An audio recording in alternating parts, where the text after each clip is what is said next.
Hey YouTube, I don't know if I've touched on this topic before, but how many of you out there actually play Minecraft? The reason I ask is I kind of do it as a hobby. It's a neat thing. But one of the things I realized playing Minecraft is it's a very lonely world out there. Even on a server full of people, you very seldom see the people that are on the server.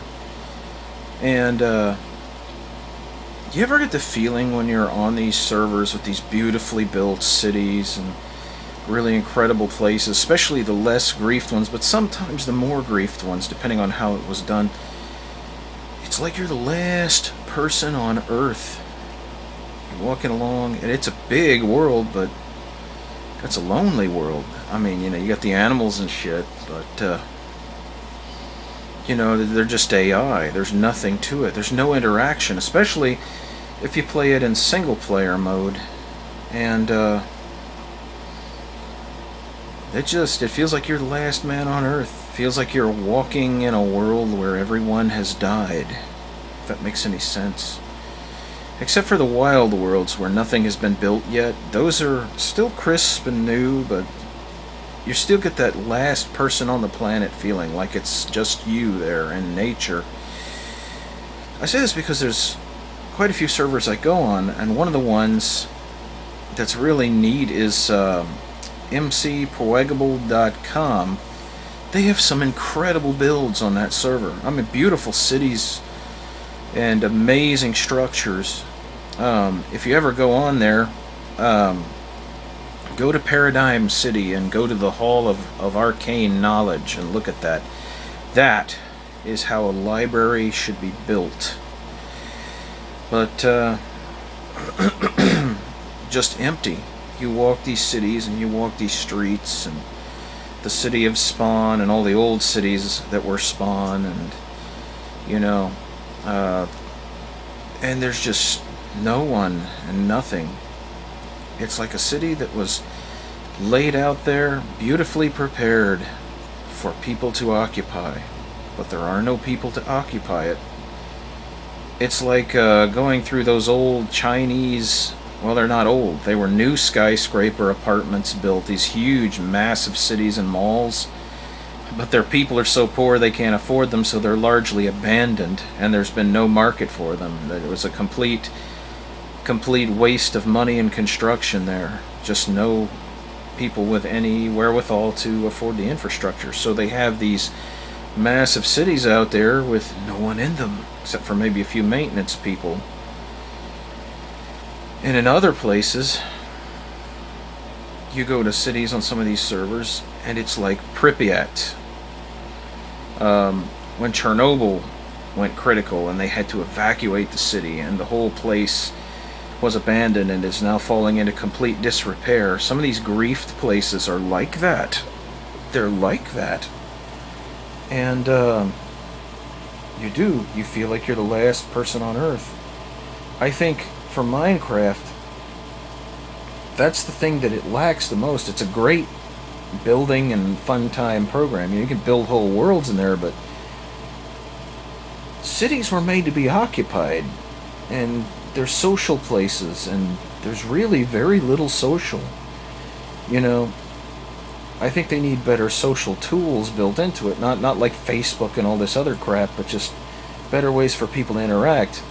For instance, we have some maps that we're putting in adventure mode, and they're going to be expressly for the purpose of people occupying, just hanging around, chatting, that kind of thing. But really, their social aspect of the game, unless you're just building stuff, there's not really much in it for you. It's kind of like IMView, you're there and you can chat. That's about all you can really do. But man, it has such potential. It has such potential to be more than what it is, and it would only take a few modifications, by some forward-thinking people to make it into something much better. You know, it's just really cool, some of the things that you see. and you're only limited by your imagination as to what you can do there. And they're always adding new stuff. But even from its very beginning, when the block selections were limited and the things you could do were limited, it still was a neat thing. It was amazing what you could do. The Redstone simulation and that capability. Pretty much any computer circuit that you want to design, you can design with the Redstone there. It has all the fundamental pieces in place that you can build logic gates, displays. Heck, there's people that have even modeled whole microprocessor units inside Minecraft using Redstone. So, it's like I said, it has some really amazing potential as far as a virtual sandbox. Things I think they should add for people who are looking to make it more world-like, just for using to live in or play in. How about some furniture? Be nice to have some chairs. How about chairs that you can sit in and tables that you can put things on or put the chairs at and sit at, I mean, they got ovens and all this other stuff. You got pretty much all the makings for a kitchen, but what about, the fact that they got beds says that you can actually do furniture. What about train cars for those rails? Mine carts are already... Oh, that's the other thing. They really, really need to fix the minecart behavior. It is terrible in multiplayer. The position of the minecarts gets out of sync with the position of the minecart on the server. So you end up like turning corners way before they get there and going through walls and water and under trees. And, eventually it'll go plop and it'll pop you back on the track. But they really need to develop that back the way it was. I don't know what happened after they got, I think it was 1.2.5 was the last time minecarts actually worked right. You can't ride them. It's almost unplayable. It's almost unplayable in that regard. Forget about the stupid horses and all the other stuff.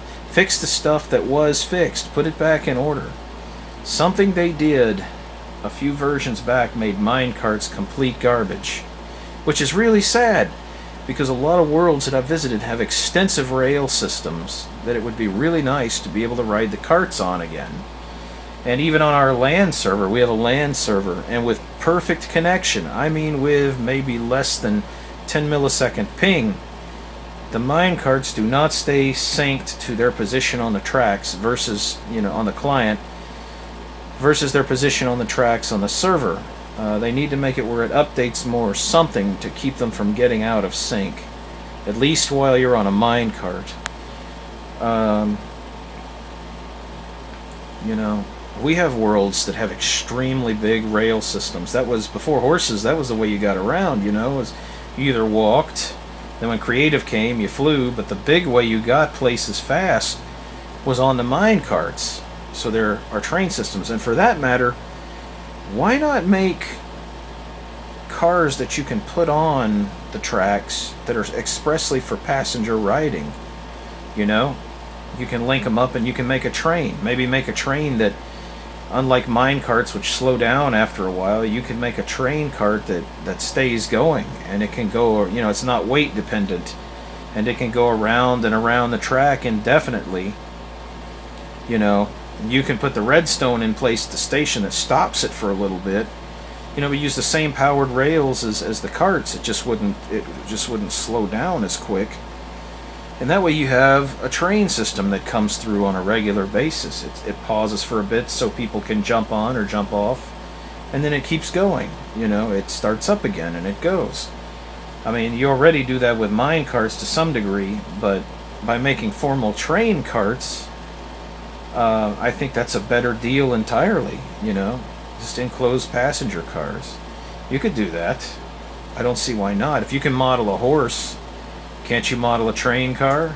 Maybe an engine and some passenger cars? I mean, you could do single block passenger cars, like a little cart with a seat. You just get in, So, just things, little things that could improve the game. The big improvement, I think, would be furniture. How about communication hardware? What about radio systems or cell phones? We use a plugin called CellMod on ours. And it basically gives you a virtual cell phone that gives you a private channel to whoever's number you. It's for texting, you don't talk. But voice communications would rock over Minecraft if there was an add-on for that. I mean, why not? All that would require is a little bit more server code, an extra port, for communication for the voice channel, and maybe one or two keystrokes added, or one or two keys bound to make the thing work. As long as you have a microphone and a speaker. And you don't have to have it where it's on all the time. Make it half duplex like a radio. That way it doesn't echo or feedback. Push to talk. Seeing as how almost all first-person shooters have some form of voice comm. I mean, even Half-Life 1 had voice capability in its final rendition. It's not that hard. I mean, use some extremely compressed codec so it doesn't eat up all the bandwidth, but you can do it. Adjusting the bandwidth down, which they've done a really good job, adjusting it where it can use minimal bandwidth. I've actually played Minecraft on dial-up and had it work. As long as you stay in the chunk you're working in, the thing will keep up flawlessly. It's only when you start moving to a new chunk it lags heavily while it loads the new chunk. But once it gets in rhythm or in time with what you're doing, it seems to adjust itself down for dial-up. So there's things they could do. There's things they could do. But the biggest aspect, I think, the thing that is lacking in Minecraft is social. Add some things that make it a good social experience, because then you'll get people buying the game not only to build but to have hangouts. Man, it would be awesome as a place to hang out, just a place for people to gather when they want to have group chats or things like that. It's very easy to set up a server. Also other things that would be good to have. I know they can do it through game rules now, but an easy way to turn things on and off, like lava spread, water spread, fire spread, which is a complete plague when somebody sets things on fire. The problem you have with it right now is because of things like Bucket and because of things like Essentials or World Guard, people have begun building stupidly in regards to lava and fire. So they need some kind of fire spread control in the vanilla game, so when you load up one of those other worlds into a vanilla server, everything doesn't catch on fire and burn down, or lava doesn't go flowing all over the place. Just have it where those can be turned on or off when in the menu. You don't have to have it per map. Have it where you set it up in the menu. When you go in and load a single player world, there ought to be a checkbox or a group of checkboxes. Turn off fire spread, turn the fire tick off, turn the lava tick off, turn the water tick off, Just things that make our lives a little easier when it comes to custom modeling things or custom builds. Just my 2 cents, But yeah, the world inside there, man, like I said, very empty place, especially in single player. How about adding some more AI to the NPCs, or giving a person the ability to create NPCs that assign quests or interact with you, via a script? I mean, they're doing it with citizens, for Bucket. How hard would it be to implement that? A lot of the Javas that I see, these little jar files, they aren't overly huge, so I know it's only minor tweaks in the code that can accomplish a lot of this, But I would say the first thing they should do, very importantly, and I am running out of time, so I'll talk very quickly. Please, Mojang, fix the bugs. Fix the bugs. Minecarts are unusable. I guess that's it. Anybody out there, comment. Thanks.